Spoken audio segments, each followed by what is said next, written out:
नमस्कार दोस्तों, क्राइम तक में आप सबका स्वागत है। मैं हूं सुप्रतिम बैनर्जी। पता नहीं ये बात शम्स सर ने आप लोगों को बताई है या नहीं, लेकिन एक बहुत बड़ी खुशखबरी है। खुशखबरी ये कि हमारे जो सीनियर कलीग हैं कैमरा पर्सन विनोद शिकारपुरी जी, आज उनकी मैरिज एनिवर्सरी है। तो बहुत ही फराख दिल, बहुत ही बड़े दिल वाले इंसान हैं, और ऐसे इंसान के जीवन में जब कोई खुशी का मौका आता है तो ऑब्वियसली वो खुशी का मौका सिर्फ उनका नहीं, सबका होता है। पूरे दफ्तर में तकरीबन सेलिब्रेशन का माहौल है, और विनोद जी किश्तों में कभी लड्डू, कभी कचौरी और कभी कुछ कुछ मंगा कर लोगों को खिला रहे हैं।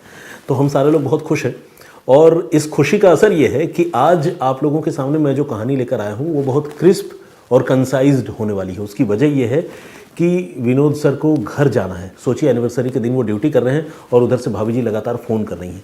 तो मुझे लगता है कि अगर लंबी कहानी के चक्कर में, रिकॉर्डिंग के चक्कर में उनको ज़्यादा देर तक उलझा कर फंसा कर रखूँगा तो ये उनके साथ अन्याय होगा। तो इसीलिए मैं भी जल्दी में हूँ। आइए आप लोगों को कहानी सुनाता हूँ। ये कहानी है बड़ी अजीब, छोटी है लेकिन बहुत ही शॉकिंग, बहुत ही चौंकाने वाली है। मेरठ में एक जगह है खरखौदा पुलिस स्टेशन है। इसी खरखौदा पुलिस स्टेशन में के इलाके में एक जंगल पड़ता है, और उस जंगल में एक नाला है।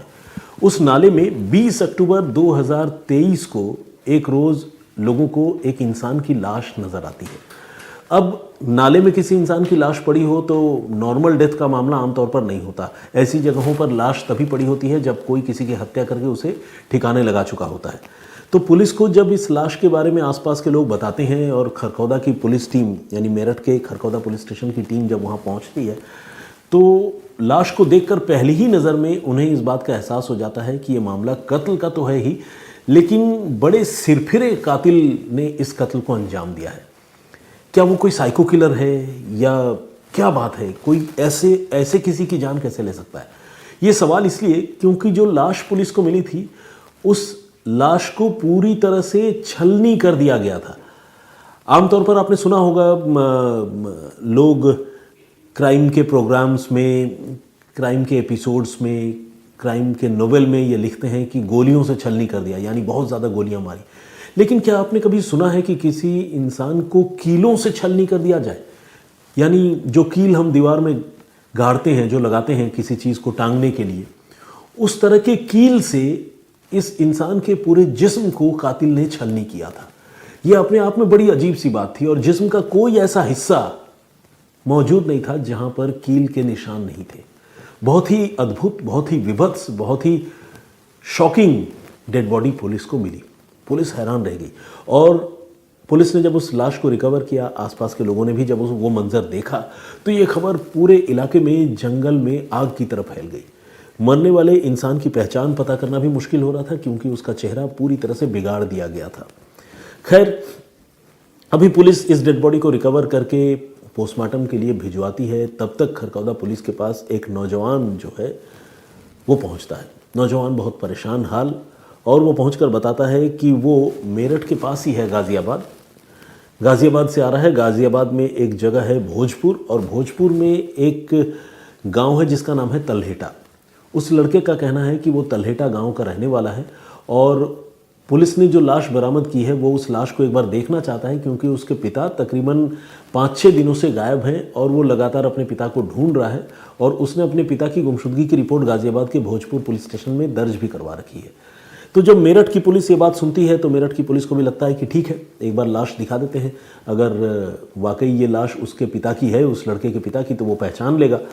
लड़के को पोस्टमार्टम हाउस भिजवाया जाता है, और वहाँ पर फ्रीज़र से वो डेड बॉडी निकाल कर दिखाई जाती है। लड़का देखते ही जो है उसकी हालत पागलों जैसी हो जाती है। वो ये बात तो बताता है कि ये लाश उसके पिता की है, लेकिन उसके पिता की ऐसी हालत, डेड बॉडी की ऐसी हालत देखकर उसका खुद पर काबू नहीं रह जाता। उसके साथ जो एक आध लोग आए हुए होते हैं, किसी तरह से वो उस लड़के को संभालते हैं। कुल मिलाकर बार बार मैं आप लोगों को ये बात बता रहा हूँ, या बताने की कोशिश कर रहा हूँ, कि ये मर्डर जो है वो बड़ा ही अजीबोगरीब था। इस तरह के कत्ल के बारे में न तो इससे पहले कभी किसी ने सुना, और न कभी किसी पुलिस वाले ने ऐसी लाश देखी थी।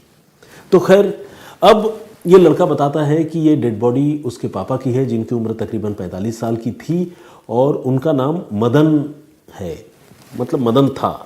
मदन की अब हत्या हो चुकी है। लेकिन अब सबसे बड़ा सवाल यह है कि मदन की हत्या किसने की? पुलिस जो है सबसे पहले बेटे से ही पूछताछ करती है कि भाई बताओ, तुम्हें किसी पर शक हो तो। बेटा पहली बार में किसी पर शक तो जाहिर नहीं करता है, लेकिन वो ये ज़रूर कहता है कि मेरे पिता की किसी से दुश्मनी नहीं थी। और कत्ल का ये जो तरीका था वो बहुत सख्त दुश्मनी की तरफ इशारा करता है, क्योंकि कोई इंसान किसी दूसरे इंसान की जान इतने विभत्स तरीके से तभी लेता है, टॉर्चर करते हुए तभी लेता है, जब उस इंसान से उसकी बहुत ख़तरनाक दुश्मनी हो।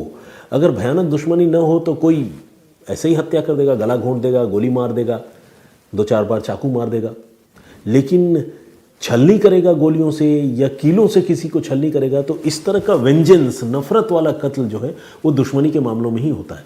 लेकिन यहाँ जो मकतूल है, मरने वाला जो शख्स है, उसका बेटा कह रहा है कि मेरे पिता की किसी से दुश्मनी नहीं थी।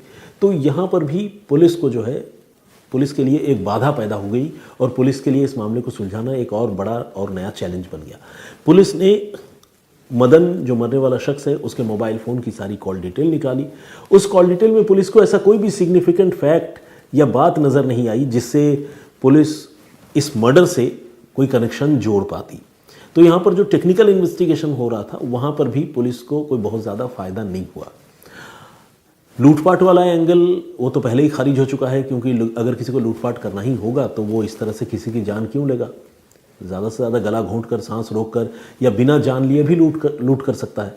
तो ये अपने आप में एक अजीब बात थी। अब पुलिस ने मदन के बेटे से फिर से पूछताछ की और कहा कि ये बताओ, तुम्हारे पिता आखिरी बार कहाँ गए थे, किसके साथ गए थे, क्या काम था, ये बताओ।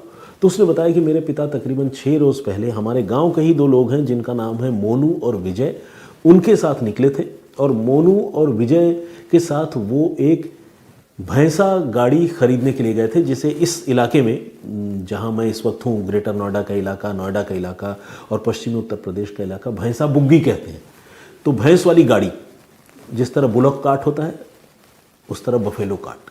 तो खैर, वो भैंसा बुग्गी या भैंस वाली गाड़ी खरीदने के लिए अपने गांव के ही 2 लोगों के साथ निकले थे।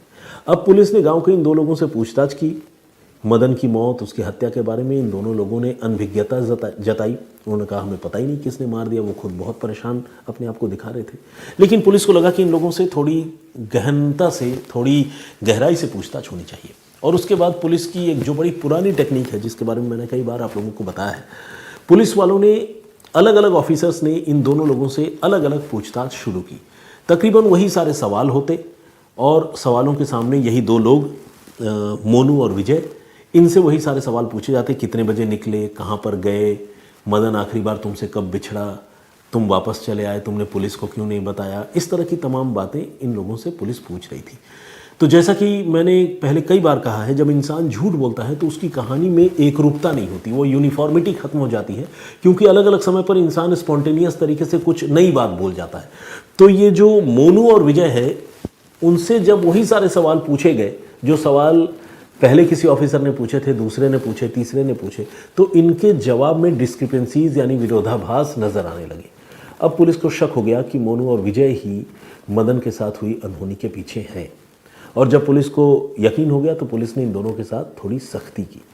सख्ती करने पर इन्होंने मान लिया कि उन्होंने अपने जानकार, अपने पड़ोसी, अपने दोस्त मदन की जान ली है और बड़ी ही विभत्स तरीके से कीलें ठोक ठोक कर उन्होंने मदन की हत्या की है। पुलिस वालों ने पूछा कि भाई ऐसी क्या बात हो गई, क्यों ऐसा किया। तो जवाब बड़ा शॉकिंग था।